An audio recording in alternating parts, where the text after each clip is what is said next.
Hello students, मैं विष्णु कुमार आपका हमारे यूट्यूब चैनल के ऊपर आपका हार्दिक अभिनंदन और स्वागत करता हूँ। स्टूडेंट्स, आज की इस वीडियो के अंदर हम बात करेंगे वास्तविक संख्याओं के बारे में। क्या नाम टॉपिक रहेगा हमारा? वास्तविक संख्याएं।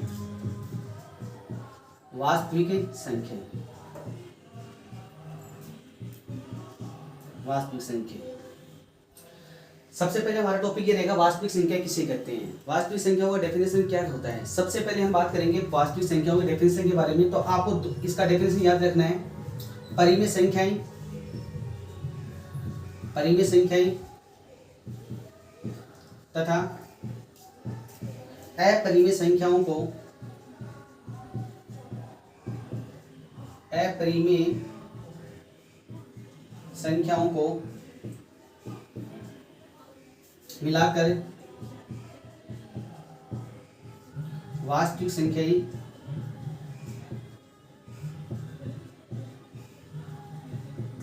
वास्तविक संख्याएं कहा जाता है। वास्तविक संख्याएं कहा जाता है मतलब परिमेय संख्याएं और अपरिमेय संख्याओं को अगर हम मिलाकर बोलेंगे तो क्या कहेंगे? उसको वास्तविक संख्याएं कहेंगे। मतलब वास्तविक संख्याएं किसे कहेंगे? वास्तविक संख्याओं का मतलब होता है परिमेय संख्याएं और अपरिमेय संख्याओं का जो मिला जुला रूप होता है उनको क्या कहा जाता है? वास्तविक संख्याएं कहा जाता है। वास्तविक संख्याओं को दो संख्याओं से मिलकर बनी होती है। पहली संख्या हमारे पास में कौन सी होती है? परिमेय संख्या। और दूसरी संख्या कौन सी होती है हमारे पास में? अपरिमेय संख्या। तो हम इसके बारे में बात करते हैं कि परिमेय संख्या किसे कहते हैं। तो हमारा टॉपिक पहला ये रहेगा कि परिमेय संख्या किसे कहते हैं। परिमेय संख्या, परिमेय संख्या। परिमेय संख्या का मतलब होता है इसकी सामान्य जानकर सुनो आप। जैसे मैं कहूं अगर कोई भी संख्या जिसे हम p बटा q के रूप में लिख सके। किस रूप में? p बटा q के रूप में लिख सके। जहां पर p और q कौन है? जहां पर p और q का मतलब होता है पूर्णांक। क्या है? पूर्णांक। दूसरी कंडीशन क्या है इसकी? जो q है वो कभी भी क्या नहीं होना चाहिए? Not equal to 0। कि q का मान कभी भी क्या नहीं हो सकता? 0 नहीं हो सकता। ये इसकी कंडीशन है कि p बटा q के रूप में हो और q का मान कभी भी क्या नहीं होना चाहिए? 0 नहीं होना चाहिए। जैसे मैं इसके एग्जाम्पल की इधर बात करता हूँ। मैंने एक एग्जाम्पल लिख दिया, जैसे मान लो 4/5 लिख दिया। क्या लिख दिया? 4/5 लिख दिया। अब हम बात करते हैं इस एग्जाम्पल के लिए। ये 4 जो हमारे पास में वो तो किसका मान हो गया? p का मान। और ये 5 है वो किसका मान हो गया हमारे पास में? q का मान हो गया। तो क्या बन गया? p बटा q का रूप बन गया। इसका मतलब पहली कंडीशन तो देखो क्या कर रहा है? फॉलो कर रहा है। दूसरी मैंने क्या कहा कि q का जो मान है वो कभी भी क्या नहीं होना चाहिए? 0 नहीं होना चाहिए। तो यहाँ पे q का मान कितना आ रहा है? 5 आ रहा है। तो q का मान 0 भी नहीं आ रहा है। इसका मतलब दोनों कंडीशन यहाँ पर क्या हो रही है? इसकी अप्लाई हो रही है। इसका मतलब है मैं 4/5 को क्या कहूंगा? ये किस प्रकार की संख्या है? ये परिमेय संख्या है। ये बात आपको अच्छी प्रकार से समझ में आ गई होगी। ऐसी संख्या है जिसको हम p बटा q के रूप में लिख सके और q का मान कभी भी क्या नहीं हो सकता? 0 नहीं हो सकता। जैसे मैं एग्जाम्पल एक प्रश्न और लिखता हूँ।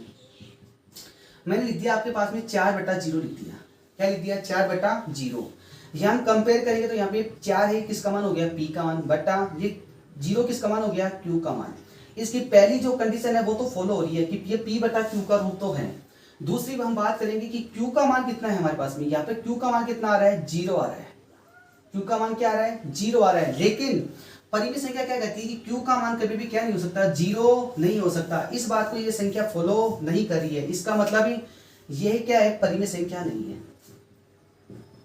यह परिमेय संख्या नहीं है। परिमेय संख्या नहीं। ये बात आपको अच्छी प्रकार से समझ में आ गई होगी। ऐसी संख्या है जिसको हम p बटा q के रूप में लिख सके और जहां पर q का मान कभी भी 0 नहीं हो सकता। ऐसी संख्या को क्या कहेंगे स्टूडेंट? परिमेय संख्याएं कहते हैं। ये बात आपको अच्छी प्रकार से समझ में आ गई होगी। दूसरी हमारे पास में है अपरिमेय संख्याएं। कैसी संख्या है? अपरिमेय संख्या। इसके बारे में बात करते हैं। अपरिमेय संख्या किसे कहते हैं? अपरिमेय संख्याओं में आपको 2-3 चीजों को विशेष तौर पर ध्यान रखना है। दूसरी संख्या हमारे पास में है अपरिमेय संख्या। अपरिमेय संख्या, अपरिमेय संख्या। इसके अंदर हम बात करेंगे एग्जाम्पल के तौर पे। मैं आपको बताना चाहता हूँ सुनना आराम से।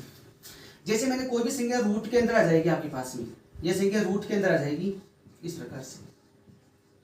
रूट में जितनी भी जो संख्या आएगी जो पूर्ण रूप से वर्गमूल नहीं होगा जिनका, उन सभी संख्याओं को हम क्या कहेंगे? अपरिमेय संख्या कहेंगे। जैसे रूट 2 है, रूट 2 का कंप्लीट वैल्यू नहीं निकलता है। रूट 3 जो होता है, रूट 3 का भी कंप्लीट वैल्यू नहीं निकलता है। रूट 5 होता है, रूट 5 का भी कोई वैल्यू नहीं निकलता है, कंप्लीट वैल्यू नहीं निकलता है। और रूट 7 का भी कंप्लीट वैल्यू नहीं निकलता है। तो ये जो चारों संख्या है इनको मैं बात करूं तो ये चारों संख्या किस प्रकार की संख्या है? ये अपरिमेय संख्या है। अपरिमेय संख्या। क्यों है? क्योंकि इन संख्याओं, ये संख्या एक पूर्ण रूप से वर्गमूल में नहीं है। इन संख्याओं का पूर्ण रूप से नहीं निकल पा रहा है, इस संख्या कैसे कहलाएगी? अपरिमेय संख्या ही कहलाएगी।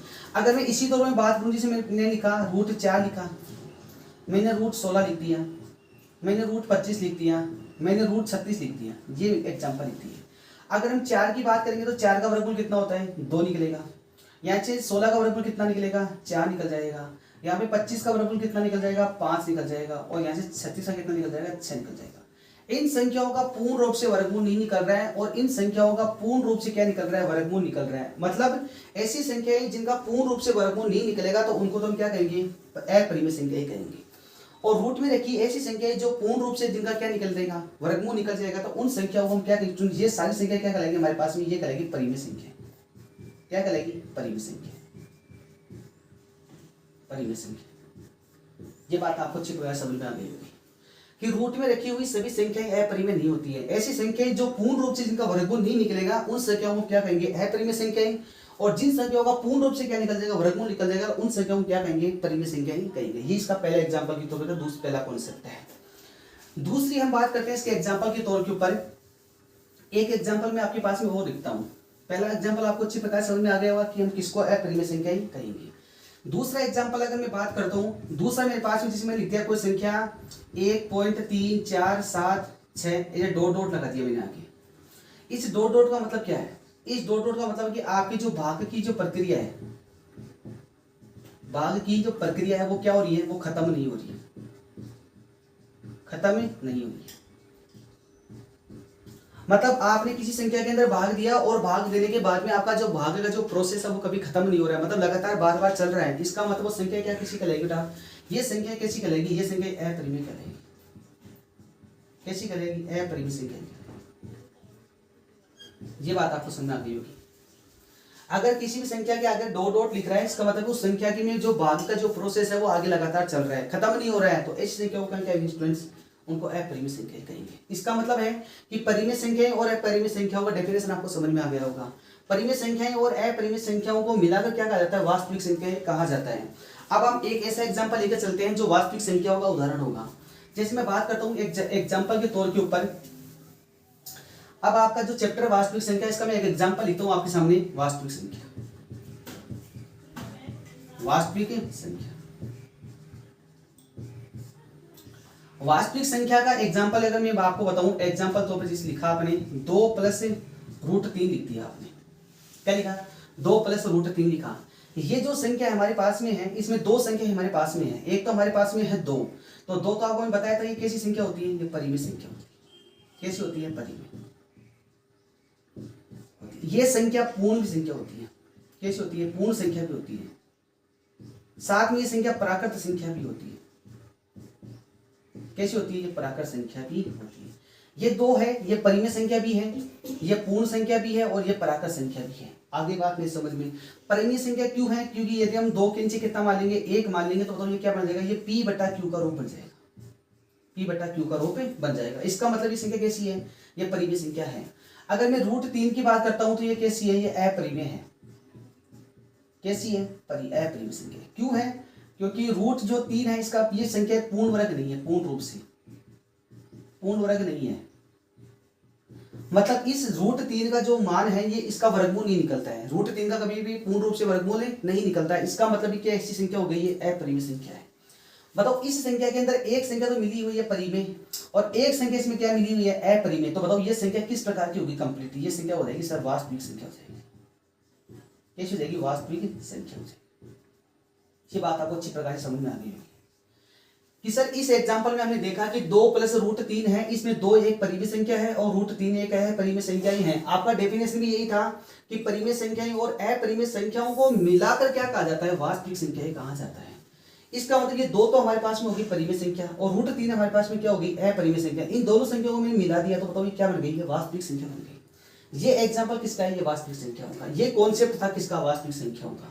तो एग्जाम में आपको पूछा जाएगा कि वास्तविक संख्या किनका मिला जुला रूप होती है? तो वास्तविक संख्या परिमेय और अपरिमेय संख्याओं का मिला जुला रूप होती है।